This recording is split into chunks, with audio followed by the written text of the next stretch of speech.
काँग्रेसनं माघार घेतलीये तरी बारामतीतील पोटनिवडणूक बिनविरोध होणार नाहीये, कारण या निवडणुकीत नवा ट्विस्ट आलाय. काय ते सांगते, मात्र त्याआधी थोडक्यातला फॉलो नक्की करा, कारण अशा महत्त्वाच्या बातम्या आम्हीच आपल्याला सांगत असतो.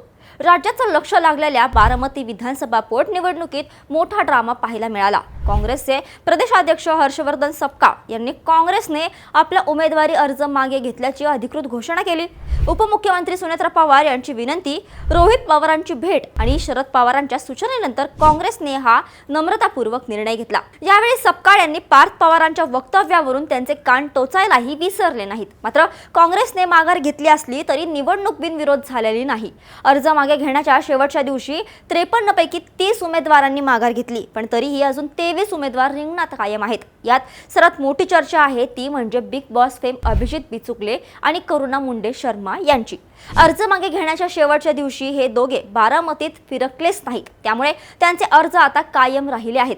परिणामी आता 23 एप्रिलला बारामतीत मतदान होणार हे निश्चित झाले. दुसरीकडे भाजपने या निवडणुकीसाठी कंबर कसली असून मुख्यमंत्री देवेंद्र फडणवीस, नितीन गडकरी, अशोक चव्हाण आणि चंद्रकांत पाटील यांच्यासह 40 स्टार प्रचारकांची फौज मैदानात उतरवली आहे. 23 एप्रिलला मतदान होईल आणि 4 मे रोजी या लढतीचा निकाल लागेल. ही निवडणूक बिनविरोध व्हायला हवी होती का? तुमचं मत खाली कमेंट्समध्ये नक्की सांगा. ही महत्त्वाची रील इतरांनाही शेअर करा आणि अशाच घडामोडींसाठी थोडक्यातला फॉलो आणि सबस्क्राईब करायला विसरू नका. बातमी म्हणजे थोडक्यात.